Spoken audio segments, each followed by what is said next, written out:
Est-ce que je suis capable de partir de zéro, de lever des fonds? Est-ce que je suis capable de passer du 93 à Las Vegas, tu vois? Sur le papier, ça n'a aucun sens. L'histoire, c'est un film, en fait. Je te jure, c'est un film.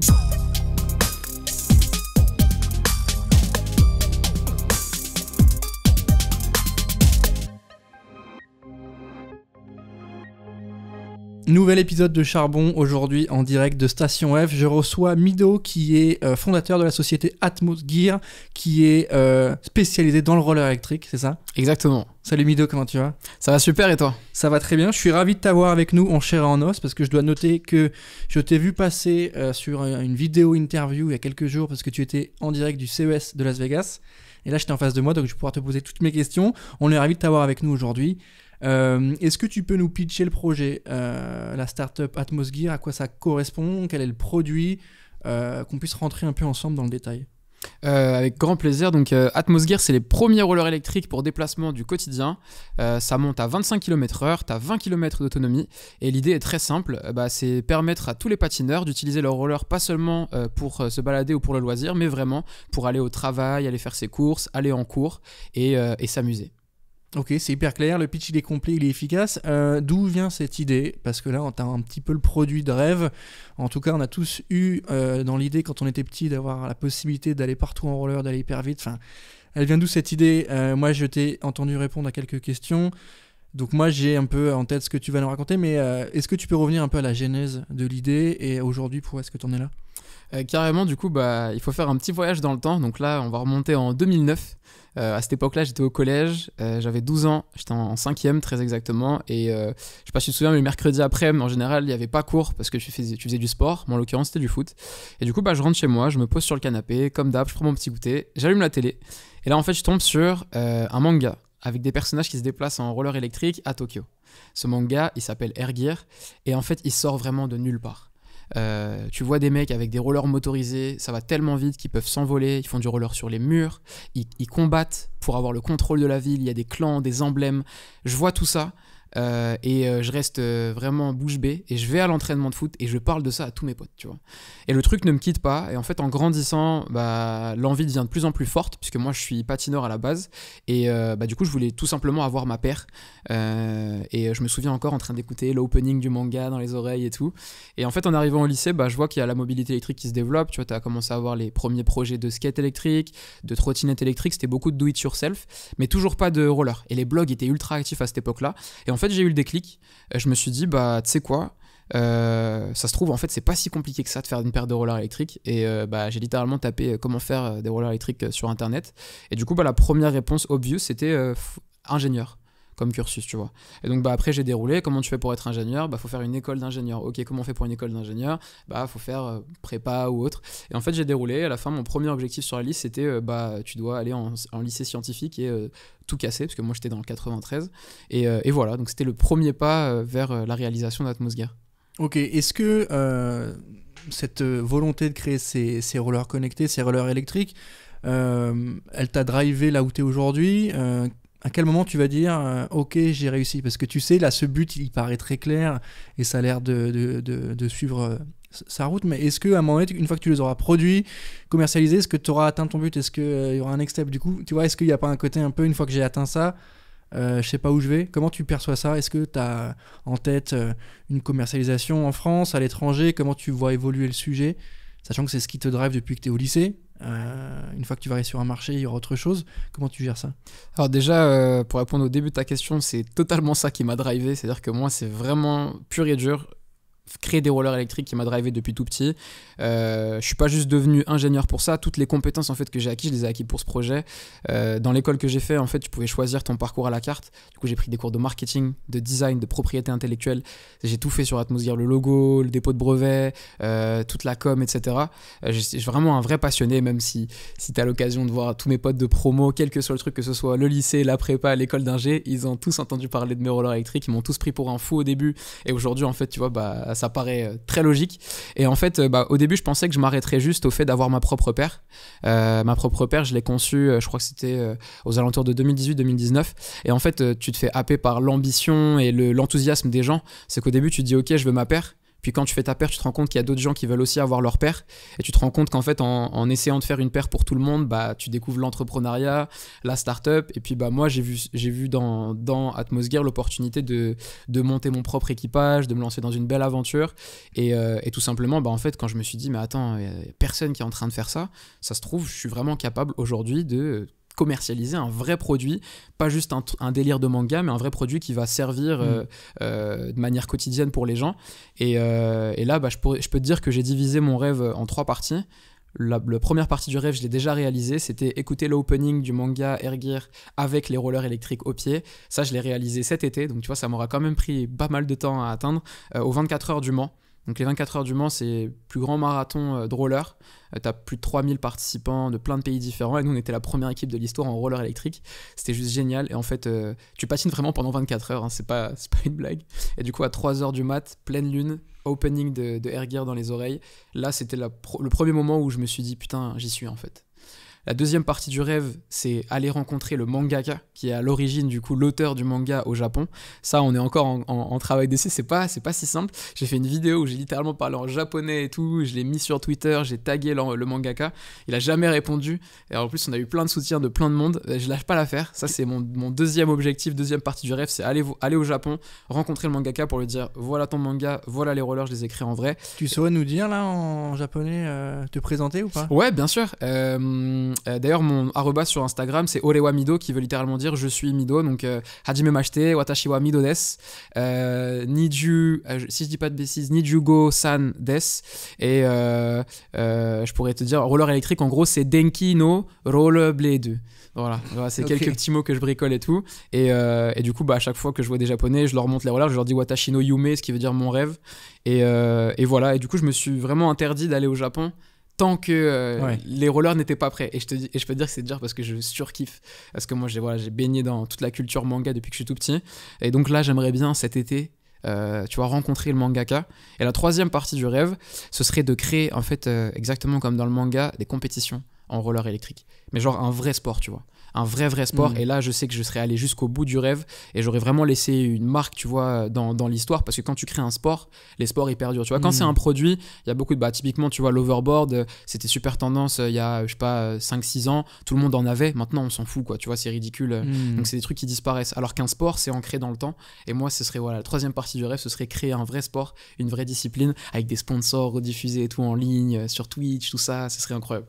Comment tu justifiais auprès de la famille, de l'entourage et des parents le choix de l'orientation? Parce que là, ce que tu me racontes, ça semble clair, ça semble couler de source, mais lorsque tu dis à tes parents, je vais faire une école d'ingé, ah trop bien, donc ils sont contents, mais quand tu leur dis pourquoi, quand il fallait parler du job, en fait, tu vois, quand il fallait parler du métier, et que quelqu'un te disait qu'est-ce que tu voudrais faire, donc ok, tu t'ouvres le max de portes, tu vas faire scientifique, tu fais une école d'ingé, jusque là on a cette autoroute des portes ouvertes entre guillemets, même si on voit que c'est plus difficile que ça. Quand il a fallu choisir un job, qu'est-ce que tu disais? Parce que là, la première partie de ton rêve, tu nous l'expliques bien, c'est les avoir pour moi, mais ça fait pas manger. Du coup, qu'est-ce que tu disais? Qu'est-ce que tu avais en tête? Ça fait toujours pas manger d'ailleurs à l'heure actuelle. On va y venir justement, mais comment tu répondais à ça? Ouais, bah écoute, au début j'en parlais pas, pour être 100% honnête. En fait,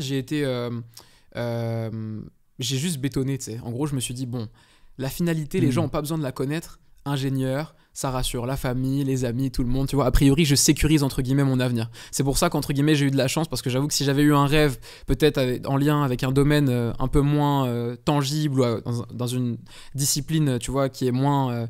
je sais pas, j'ai pas le terme, mais où il y a moins de possibilités de carrière, j'aurais galéré. Là, ça va, tu vois, c'était ingénieur, donc je parlais pas forcément de la finalité, je disais juste ingénieur, mais petit à petit, en fait, bah, tout le monde a compris, parce que je commençais à me spécialiser dans la mécatronique, j'ai commencé à faire des protos de skate électrique, j'en faisais pour moi, j'en ai fait pour mes profs, et en fait, je pense que c'est vraiment à partir de mon arrivée en école d'ingénieur où j'ai assumé, en fait, le rêve, et j'ai commencé à en parler autour de moi, notamment à ma mère. Et en fait, au début, bah, forcément, ça a fait un peu flipper, parce que, enfin, au-delà même du côté de ça fait pas vivre, c'est plus le côté, c'est un projet farfelu.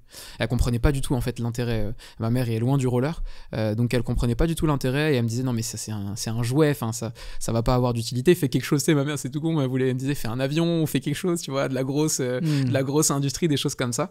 Et en fait, au fur et à mesure, j'ai commencé à faire des concours dans mon école d'ingé, et j'ai commencé à gagner des concours. J'ai été coaché, etc. Donc en fait, les petits sketching, etc., qui paraissaient un peu foufou, en fait, ont pris de l'ampleur et commençaient à être de plus en plus tangibles, de plus en plus réels. Et c'est à ce moment-là, en fait, qu'il n'y a plus de doute. Et bah, la meilleure preuve, c'est que j'ai fait mon stage de fin d'études, en fait, sur Atmosgear.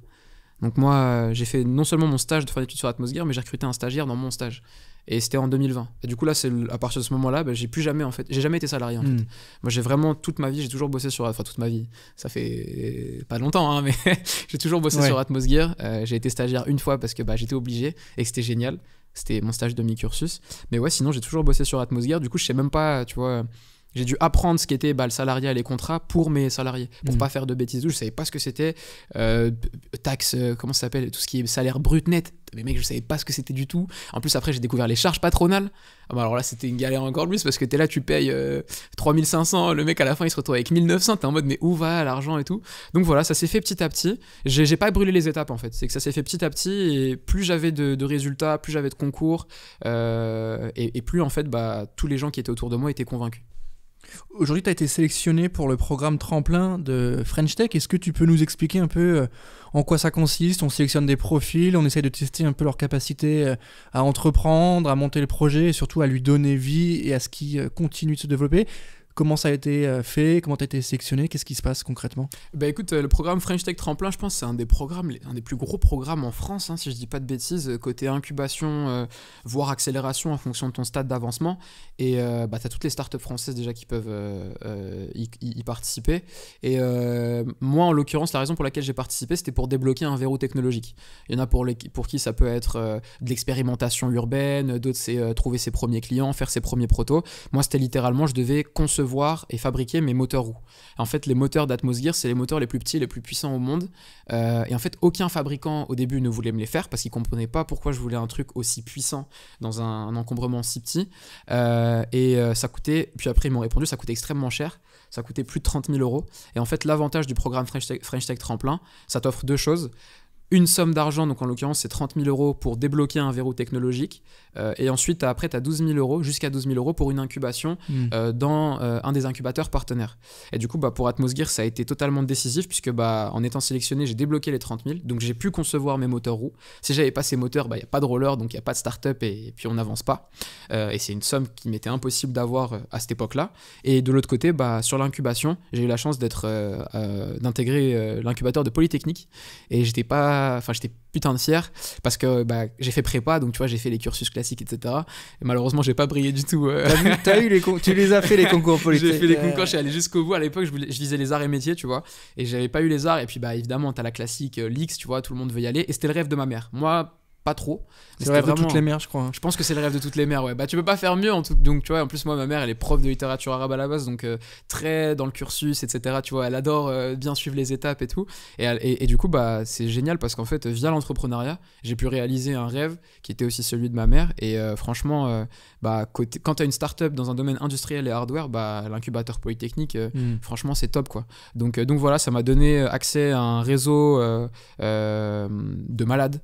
Sur la partie mentor, sur la partie accompagnement, sur la partie propriété intellectuelle, même sur la partie rencontre avec nos premiers business angels, etc.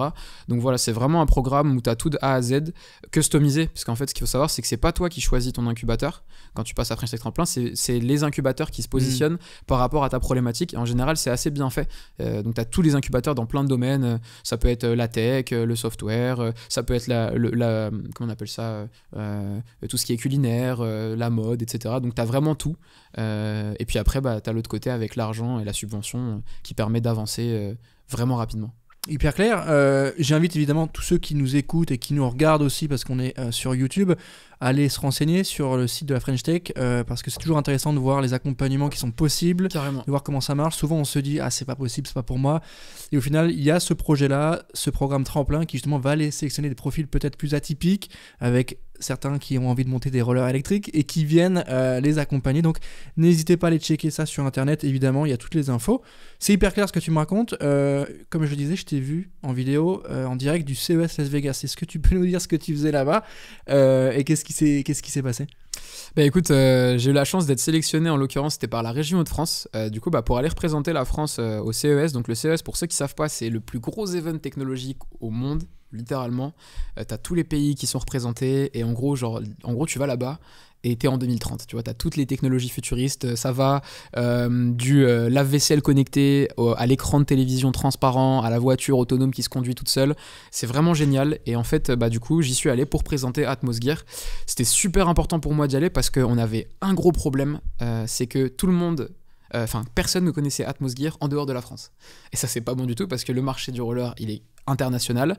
En plus, au départ, je parlais qu'en français. Donc, je me suis un peu fermé les portes tout seul. J'ai été un peu trop franchouillard sur cette partie-là. Et du coup, le CES, c'était un moyen, je pense, le meilleur moyen de rattraper en fait un petit peu ce retard-là. Et l'objectif, c'était très simple, c'était d'aller dire bonjour au monde entier, de leur dire les gars, ça y est, les rollers électriques existent. Non seulement ils existent, mais en plus, ils sont cool, ils marchent super bien. Et c'est fait par une startup qui s'appelle Atmos Gear, super important, tu vois, de pouvoir dire c'est nous qui les avons créés et en plus made in France. Donc ça c'est une vraie fierté. Donc la petite touche française, ça leur a bien plu quand on a parlé. Est-ce que tu m'as dit que tu as eu des belles interviews avec des beaux médias? Est-ce que c'est des choses qui les touchent? Ouais, écoute, franchement, déjà forcément ça a touché les médias français. Ça c'était génial, on a eu une couverture médiatique incroyable, on a eu M6, France 2, France 3, on va passer sur TF1 dans pas longtemps, BFM TV, Combini. Il y a des youtubeurs aussi, des youtubeurs que moi dont je regardais les vidéos quand j'étais plus jeune. Je sais pas si tu connais Jojol qui fait les review tech. Jojol, il est venu au stand, il a testé les rollers, tu vois. C'est des trucs de malade en fait. Pépé Garcia, enfin bref, c'est des mecs dont je regardais les vidéos quand j'étais plus jeune et maintenant je suis dans la vidéo avec eux. C'est juste de la folie. Et puis après, côté internationaux, je sais pas s'il y a le côté de peut-être charme à la française, franchement, j'en sais rien. Et la raison, pourquoi j'en sais rien, c'est parce que moi, j'ai pas d'accent quand je parle en anglais parce que je me suis entraîné. Moi je trouve l'accent français en anglais vraiment nul. Je trouve que ça décrédibilise. Je vais peut-être me faire des ennemis ou quoi, mais c'est pas mon problème. Moi j'ai grandi en fait avec la culture américaine et je trouvais que j'ai vu pas mal de films et trucs où ils nous caricaturaient un petit peu. J'avais pas envie que ça desserve mon propos ou que ça me décrédibilise parce que j'avais un petit accent. Donc moi j'ai essayé d'avoir le meilleur accent possible. Il y en a plein qui me l'ont dit, du coup j'étais trop content. Tu t'es fait passer pour un mec de... Exactement, pour un mec de là-bas. Texas. Pour un mec de là-bas et tout. Franchement je vivais ma meilleure vie mais je pense qu'il y a un truc sur lequel les gens, en tout cas à l'international, sont assez d'accord et connaissent la France, c'est la qualité de notre ingénierie de manière générale. Ils savent qu'on a des bons ingénieurs, que quand on conçoit des produits en général, c'est très quali. Donc voilà, je pense que sur cette partie-là, on n'a pas à se plaindre. Historiquement, les ponts, arts et métiers, Polytech, les meilleures écoles, historiquement, sont quand même bien françaises. Mais c'est hyper intéressant justement que tu puisses t'adosser à ça pour avoir accès à ces personnes et en même temps avec ton produit. Je trouve que c'est un très bon mix, tu vois. Il y a le côté j'ai fait mes preuves avec une école et en même temps j'ai fait mes preuves aussi en tant qu'entrepreneur et j'ai monté mon produit. Petite question French Tech, est-ce que tu pourrais nous définir l'entrepreneuriat à la française? Est-ce qu'il y a un type d'entrepreneuriat ou un type d'accompagnement, un type de mindset qui est bien français avec ses côtés peut-être négatifs aussi s'il y en a, mais qu'est-ce qui pourrait définir cet entrepreneuriat made in France? Un truc que j'ai remarqué déjà quand tu vas au CES, ça c'est incroyable, c'est qu'il y a un nombre de stands français, mais genre de malade. C'est-à-dire que vraiment, en fait, chaque pays est représenté, donc c'est un genre de petit village aménagé, et je pense que celui de la France, je crois que c'est limite le plus grand. Côté startup, je crois vraiment qu'on est le plus grand, c'est impressionnant. T'as peut-être 150 startups, je crois, qui sont représentées, donc t'as chaque région qui a son allée. Rien que ça, déjà, tu vois, c'est impressionnant. Ça en dit long, tu vois, parce qu'on n'est pas, comparé aux États-Unis et plein d'autres pays, on n'est pas non plus, on est peu nombreux, tu vois, quand on compare à des pays où les mecs ils sont plusieurs centaines de millions, voire peut-être des milliards. Donc la première chose, c'est qu'il y a beaucoup de startups. Et en fait, je me suis posé la question de pourquoi il y avait autant de startups françaises. Et je pense qu'un des trucs qui définit l'ADN, on va dire, un petit peu de l'entrepreneuriat à la française, c'est que nous, on a la chance d'avoir pas mal justement d'incubateurs, de programmes d'accompagnement qui permettent aux startups de vivre sur les premières années. Là où typiquement, je pense que si tu te lances aux États-Unis, en Angleterre, je sais pas, mais par exemple aux États-Unis, au début, je crois qu'en général, si tu veux te lancer, il faut bootstrapper, quoi. C'est vraiment, tu te démerdes. Les gens ne prêtent attention à ce que tu fais que lorsque tu as atteint un certain palier. Alors qu'en France, on a la chance justement d'avoir plein de programmes, que ce soit avec la BPI, tu vois, ou avec justement French Tech, ou même les concours que tu peux avoir dans ton école, la région. On a la chance en fait d'avoir plein de concours qui te permettent de, on va dire, survivre les premières années de ta boîte. Donc tu chopes 2 000 € par-ci, 5 000 € par-là, 10 000, 15 000, ça monte jusqu'à jusqu'à 30, 40 000 avec la French Tech. Donc je pense qu'un des trucs qui est génial sur le système français dédié à l'entrepreneuriat, c'est qu'on a un vrai soutien en fait sur la partie subvention et financement non dilutif au départ. Et ça, c'est un vrai plus par rapport aux autres startups parce que du coup, on a un vrai coup de pouce, tu vois, qui nous permet de survivre les premières années où justement tu dois faire tes preuves. Donc voilà, je pense que c'est ce qui définit ça, contrairement aux autres pays. Typiquement, tu vois, si j'étais né au Brésil, je suis pas sûr que j'aurais réussi à sortir Atmosgear. Et je te le dis parce qu'en plus, il y a un Brésilien qui avait essayé de faire des rollers électriques à l'époque et il avait abandonné parce qu'il avait pas les fonds et pas non plus toute la structure d'accompagnement qu'il y avait autour. Donc ouais, je pense franchement, on a la chance en France d'avoir un tissu de ouf et qui continue d'ailleurs en plus de grandir. Donc voilà. Oh, c'est hyper clair. On a parlé au début de cet épisode de marketing, de communication, de techniques de vente, de techniques de présentation des produits, avec ton équipe aussi. Tu as appris, j'imagine, un peu en faisant. Totalement, ouais. Pas la partie ingénierie, ça c'est quelque chose que tu as étudié, quelque chose que tu as maîtrisé, que tu as appris à développer et à maîtriser. Pour toi, c'est quoi être entrepreneur ? Est-ce qu'il y a une partie vraiment autodidacte ou c'est une autre définition ? J'aimerais que tu me racontes un peu si toi aujourd'hui tu te sens entrepreneur et qu'est-ce que tu mettrais derrière ce terme qu'on voit un peu à toutes les sauces. Ouais, c'est vrai que c'est un terme qu'on voit un peu à toutes les sauces. C'est quoi pour moi un entrepreneur ? Déjà, pour moi, un entrepreneur, c'est quelqu'un, tu l'as dit, autodidacte. C'est quelqu'un qui va essayer de jongler avec différentes compétences et qui va pas attendre. En fait, de manière générale, je pense qu'un entrepreneur, c'est quelqu'un qui attend pas que les choses viennent à lui. Il va les chercher ou il va les créer lui-même. Je pense. Donc, soit ça aboutit sur tu crées une solution parce que t'as pas trouvé ce qui te plaisait, soit ça aboutit sur tu vas monter ta propre équipe parce que là où t'étais, tu trouves que l'équipe était pas cohérente ou ça te plaisait pas. Donc, ouais, pour moi, l'entrepreneur, c'est quelqu'un qui fait, c'est quelqu'un qui agit et qui a envie de faire les choses à sa sauce. Ça, et c'est pour ça d'ailleurs qu'il y a autant de startups dans plein de domaines différents ou même dans les mêmes domaines. C'est qu'en fait, à un moment donné, t'aimes pas ce qui se fait et je sais pas pourquoi t'as un déclic et tu te dis en vrai, si je le faisais moi, il y aurait un truc qui est différent et puis de toute façon ça me fait kiffer donc j'y vais. Donc voilà, je pense que c'est un petit peu ça ma définition d'entrepreneur. Après, qu'est-ce que je peux t'ajouter d'autre comme brique ? En tout cas, un entrepreneur à la Atmosgear sur la partie c'est un mec qui aime bien aller sur le terrain. Tu vois, un mec qui aime bien aller sur le terrain, qui est au contact de ses utilisateurs. Moi, j'adore ça, vraiment aller sur le terrain, parler avec les gens, concevoir sa solution avec les gens. Moi, je kiffe ça.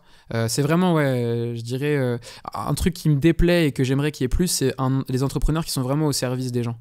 Et pas juste là pour rajouter une belle ligne sur son CV et juste se faire des thunes. Après, tu sais, les gens font ce qu'ils veulent, hein, tant que ça marche, tant mieux pour eux. Mais je pense que... Enfin, je me dis, quitte à être entrepreneur, autant être vraiment le genre d'entrepreneur qui va soit vraiment rendre service aux gens avec sa solution, soit les inspirer, tu vois. Avec son parcours, ses échecs, ses réussites, etc. Donc, ouais. Donc, il y a un côté raison d'être qui est, toi, vraiment lié à la passion, quoi. La passion de ce rôle-là. Et c'est hyper intéressant de voir la motivation de chacun qui pour le coup, la tienne est positionnée vraiment sur le projet d'une vie, entre guillemets, la passion. La passion, il faut que ça le soit challenge. réel, en fait. Il y a aussi le challenge.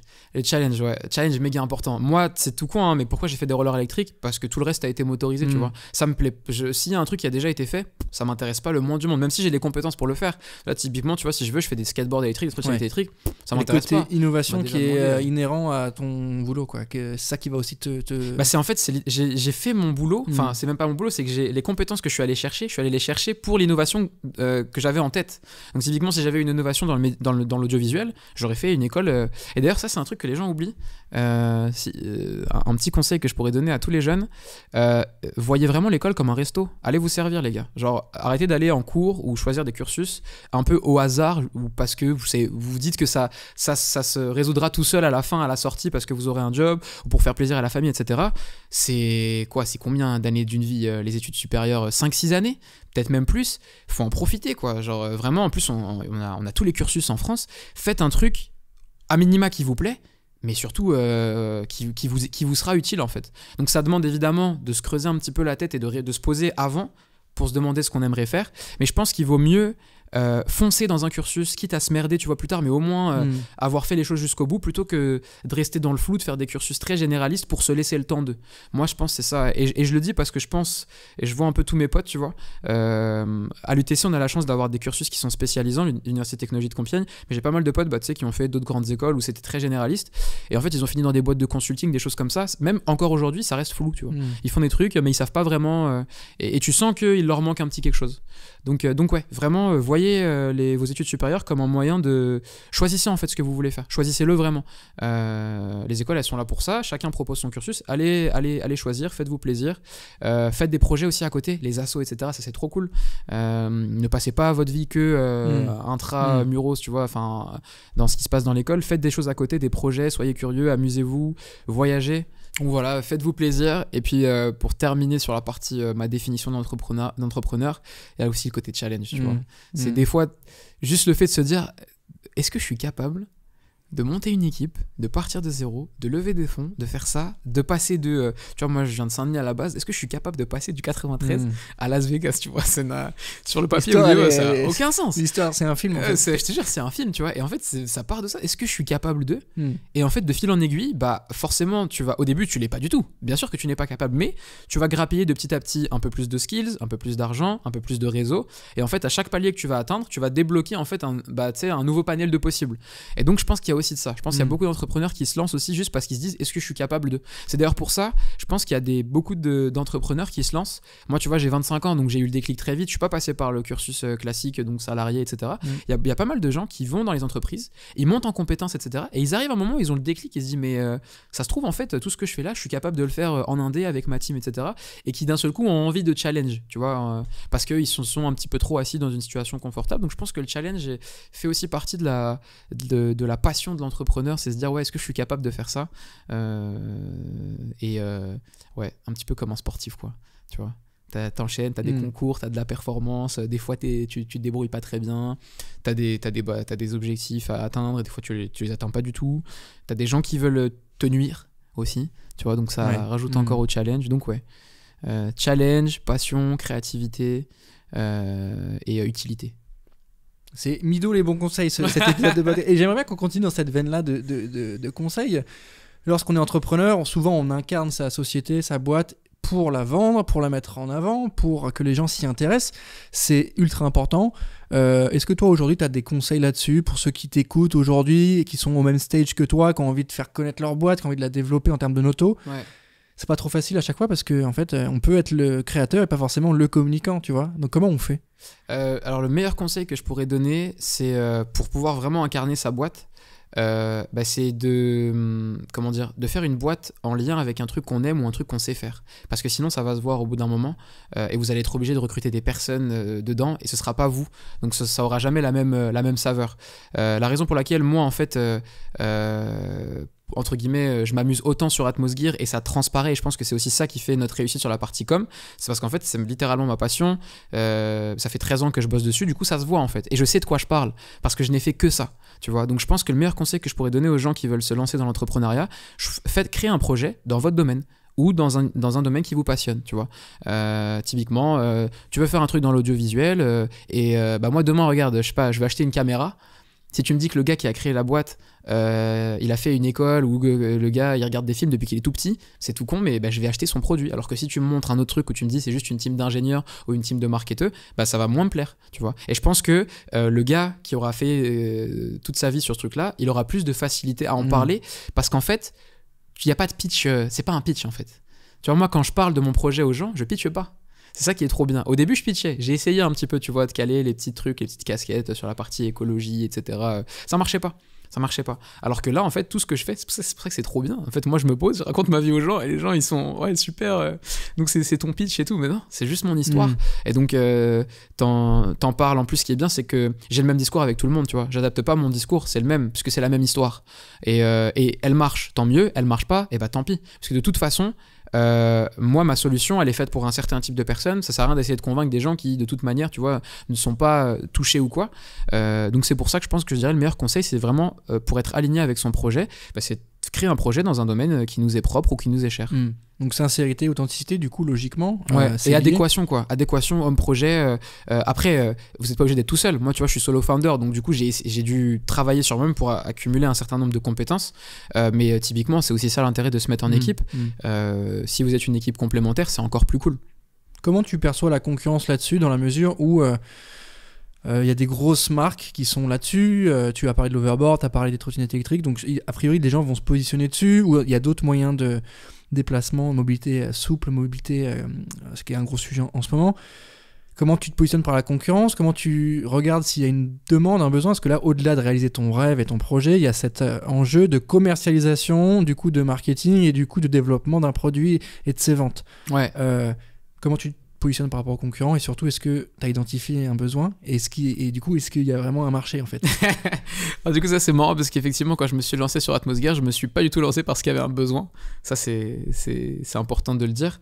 Je me suis lancé parce que je voulais ma paire. Sauf que du coup, j'ai commencé à avancer sur la partie entrepreneuriale, donc c'est posé la question du business model.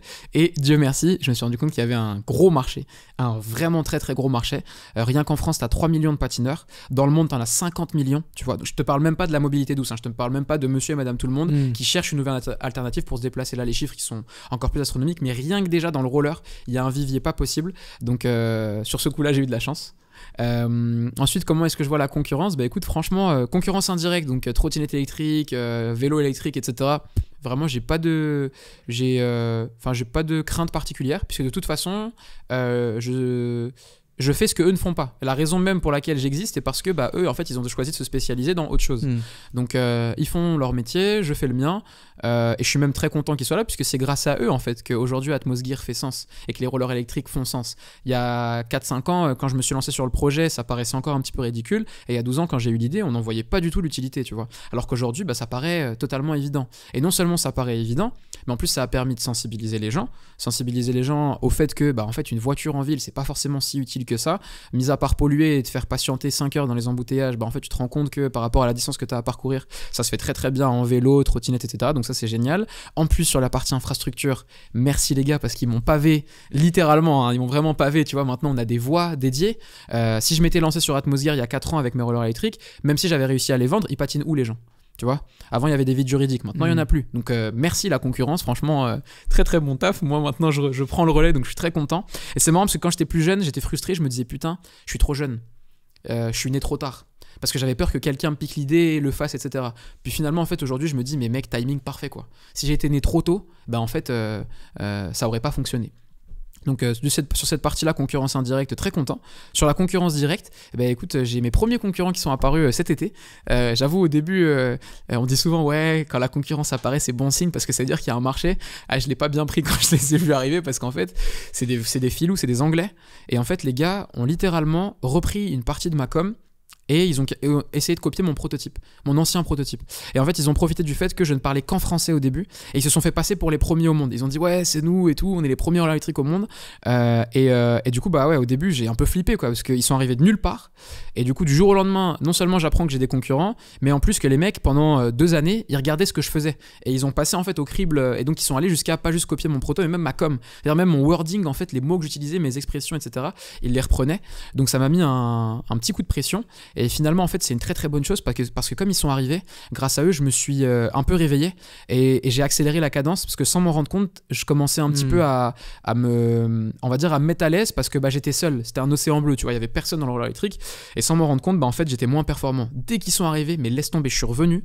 Le prix de mon produit, je l'ai divisé par 2. Tout le sourcing et tout, je l'ai changé. Le produit, il est passé d'un truc qui ressemblait à un proto de savant fou, tu vois, à une vraie paire de rollers. Et ça, c'est grâce à eux, en fait. C'est parce qu'ils sont arrivés que je me suis dit, mince, en fait, je peux plus me reposer sur mes lauriers. Il faut que j'accélère parce que maintenant, il y a d'autres gens qui proposent une solution. Et donc, voilà. Donc, finalement, très, très bonne chose. Il y a encore d'autres concurrents qui vont arriver. Et c'est bien parce que ça veut dire qu'il y a un vrai marché. Et puis, du coup, ça te pousse à être ultra créatif. Et tu peux d'ailleurs aussi t'inspirer. Ils se sont inspirés de moi, bah maintenant je m'inspire un petit peu d'eux. Il y a quelques trucs qu'ils faisaient assez bien, notamment sur la partie distribution. En fait, dès le début, dès qu'ils se sont lancés, ils avaient mis des liens et tout. Vous êtes un shop ou un distributeur, et contactez-nous. Chose à laquelle j'avais pas du tout pensé, parce que je me suis dit, ah bah non, au début je vais vendre d'abord aux gens direct. Et ensuite en direct, et ensuite donc il y a pas mal de trucs cool sur lesquels j'ai pu aussi m'inspirer d'eux. Donc voilà, si jamais vous êtes seul à développer votre technologie et que la concurrence apparaît à un moment donné, écoute, n'ayez pas peur. Ils pourront jamais copier votre identité, parce que malheureusement la techno, même si tu as un brevet, ils pourront toujours se débrouiller d'une manière ou d'une autre pour s'en rapprocher. Par contre, ils pourront jamais copier ton ADN, ils pourront jamais copier mon histoire, tu vois. C'est tout bête, mais les gars qui ont monté la boîte concurrente, en fait ils sortent de nulle part, quoi. Et leur histoire c'est salut, on est 2 gars qui sortent d'école d'ingé, on a fait un projet, c'est des rollers, tu vois. Acheter, tu vois. En plus, ils ont rencontré personne, ils ont fait aucun test. Nous, on a fait un tour de France. La solution a été designée par les meilleurs patineurs français, aussi patineurs au monde. On fait plein d'événements, on est toujours au contact des gens. La solution, vraiment, des fois, je mets des stories, je dis, on a tel problème, à votre avis, qu'est-ce qu'on fait, etc. Donc, il y a un vrai lien. Alors que, tu vois, du côté de la concurrence, il n'y a rien du tout. Donc, non, franchement, c'est cool. Accélérateur. Ça me fait penser un peu à Iron Man, tu sais, quand on essaie de lui copier ses armures et qu'elles sont stylées de l'extérieur, mais il n'y a pas la bonne intelligence artificielle derrière, ça marche pas, du coup elles sont un peu toutes éclatées. C'est un peu l'image que tu renvoies de j'ai fait mon projet tout seul, j'ai set up mon prototype, je l'ai designé et il roule, tu vois, et il marche bien, et derrière on a la concurrence qui arrive qui fait différemment, etc. Ouais. Je trouve ça hyper intéressant. Mido, on arrive malheureusement à la fin de cet épisode de Charbon. J'ai la dernière question évidemment qui va arriver sur le concept de charbonner. Il faudrait que tu me donnes ta définition d'aller au charbon, de charbonner. Alors ma définition d'aller au charbon, de charbonner, c'est dormir très peu, prendre ses responsabilités. Tu dois être celui qui porte tout sur le dos quand tu as une équipe. Ne laisse jamais transparaître le stress à ton équipe. Tu dois toujours rester positif, toujours les pousser vers le haut, montrer l'exemple, être toujours ambitieux, c'est-à-dire ne jamais t'asseoir sur telle ou telle réussite. Faut en vouloir toujours plus. Là, tu vois, je reviens du CES, mais la première chose que j'ai fait en revenant, c'est commencer directement à regarder sur la partie distribution, la production, ok, on en est où, garder les pieds sur terre, c'est ne pas se laisser décourager, c'est être toujours le premier à mettre la main à la pâte. Ça, c'est pour moi, c'est le vrai charbon, tu vois, mettre la main à la pâte, être sur le terrain. Ouais, je pense que c'est ça, hein. C'est hyper clair, rigueur, passion, détermination, ouais. C'est un peu ça. Merci Mido pour tes réponses, merci d'avoir pris le temps de répondre à toutes mes questions. Avec grand plaisir, merci à toi pour l'invitation. On est ravis de t'avoir eu, merci, on va évidemment tester, s'il y a un produit test, on va évidemment tester ça en interne. Merci à toi, merci French Tech d'être partenaire de cette nouvelle saison de Charbon, et moi je vous dis à très bientôt. Yes.